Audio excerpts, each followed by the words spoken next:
Hello, my name is Corderro Mace, and I'm a student at Naval Technical University.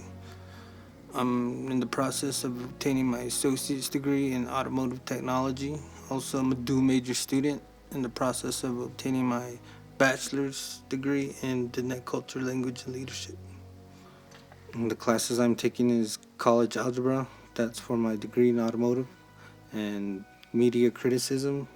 I'm from Pueblo Pintado, New Mexico. Pueblo Pintado is located approximately, I would say, 45 miles from NTU going northeast.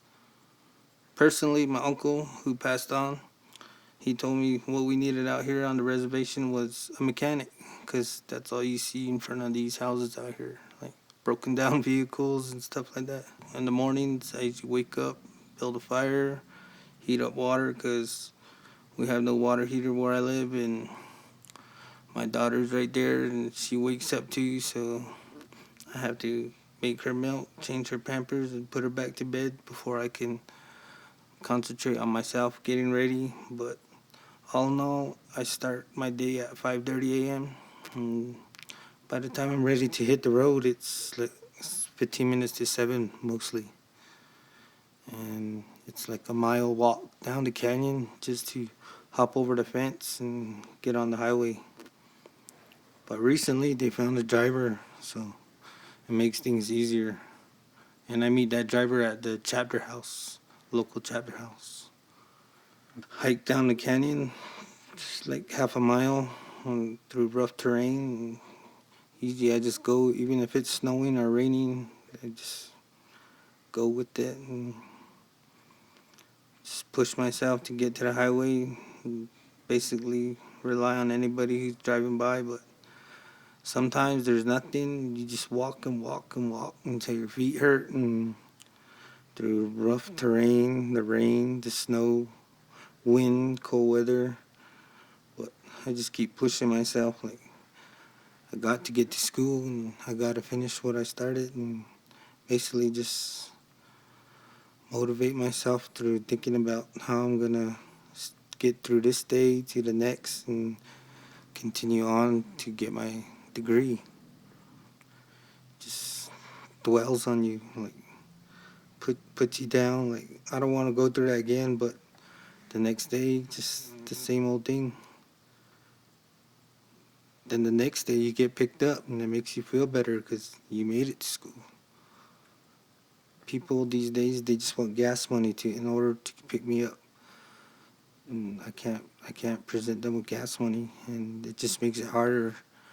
So I just used to think about uh, getting my work done, and should I leave at 3? Should I leave at 4? Should I start walking? What should I do? But still, I just go with the flow. Can't complain. That's just life. So I usually hit the road around 3, start walking toward the intersection, Bashes, and then past the hospital. Usually I get a ride. But most people are judgmental. When I'm walking, they think I'm walking from jail. They don't think I'm walking from class. And that's the main reason why people don't pick me up too. They think I'm walking from jail or I got thrown in jail and walking back home. Until they find out I'm going to class, they're happy to give me a ride just to get back home to my baby girl. Especially if you have a baby, because she wakes up early too, and all night you're watching her, and by the time you got to get up for school, you're already tired, and you're just thinking about the whole day and how tired you're gonna be. And there's some days that I just want to lay there and just give up, but I can't, because most of the time I just think about, if I give up, then who's gonna be there for my daughter? And this is my first child, so I'm just really trying to motivate myself, and she's my main motivation. She helps me get through the struggles, push myself through the struggles.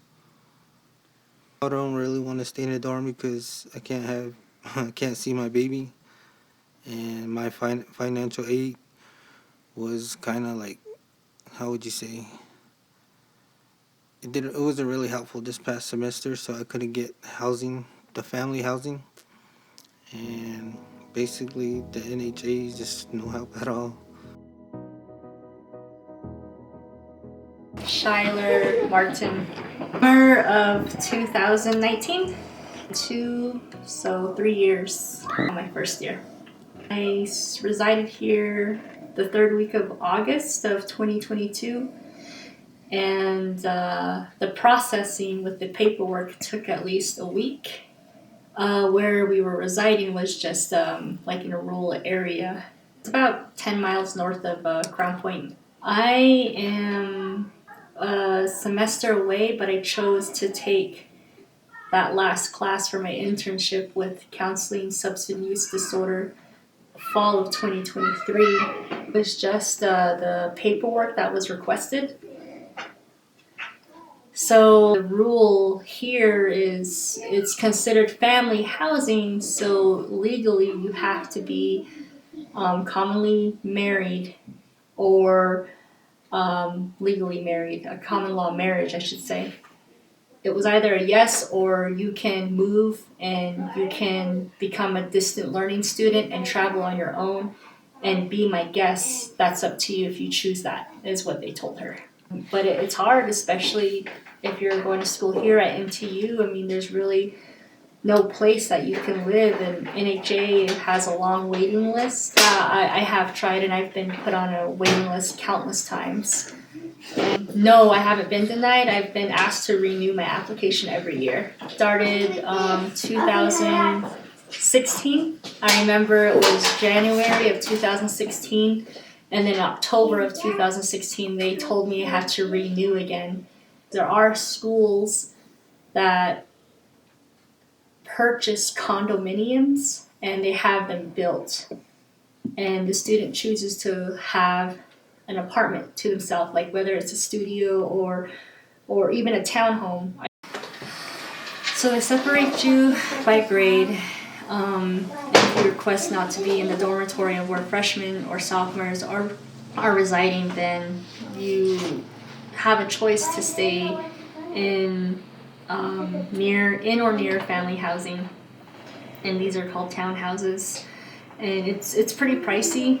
But having your own home with your own kitchen, with everything that you need there, was more of a lifestyle that many people that I knew at the time chose. Then you have those who lived off campus because there are apartment complexes around them, and that were near campus walking distance wise. Then you had condos that were on campus, but you still had to follow the rules and regulations, policies, and everything.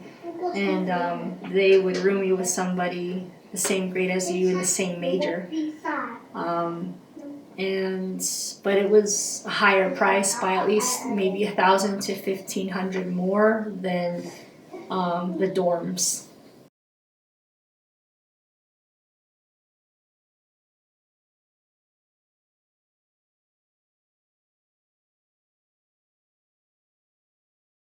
In 2000, these buildings were built, E1, E2, and family housing. So NHA, Navajo Housing Authority, pitched in some money.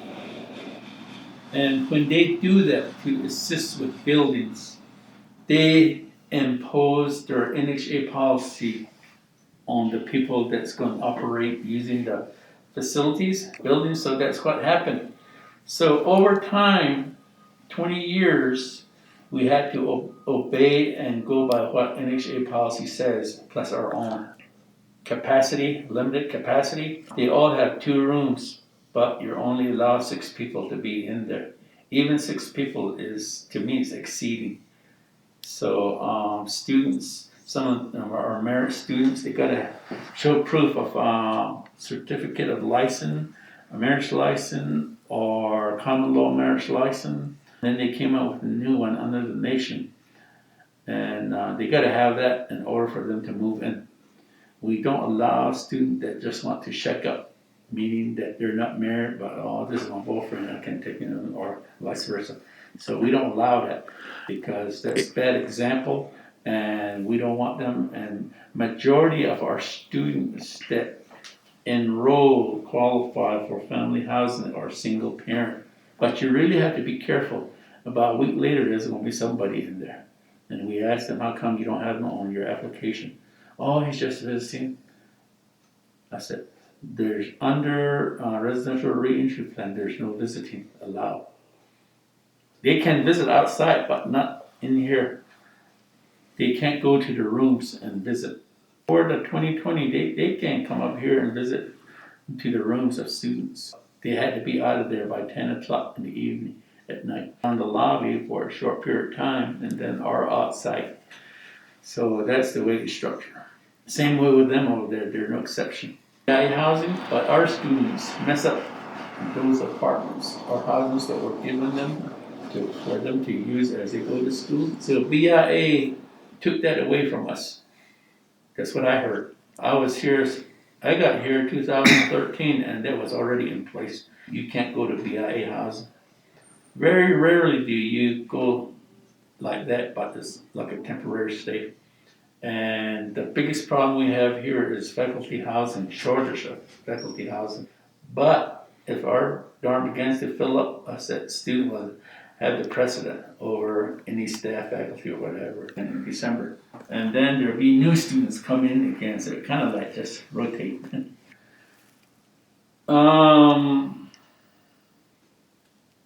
There's not always enough to fill it up, to put it that way. So that's the way we operate.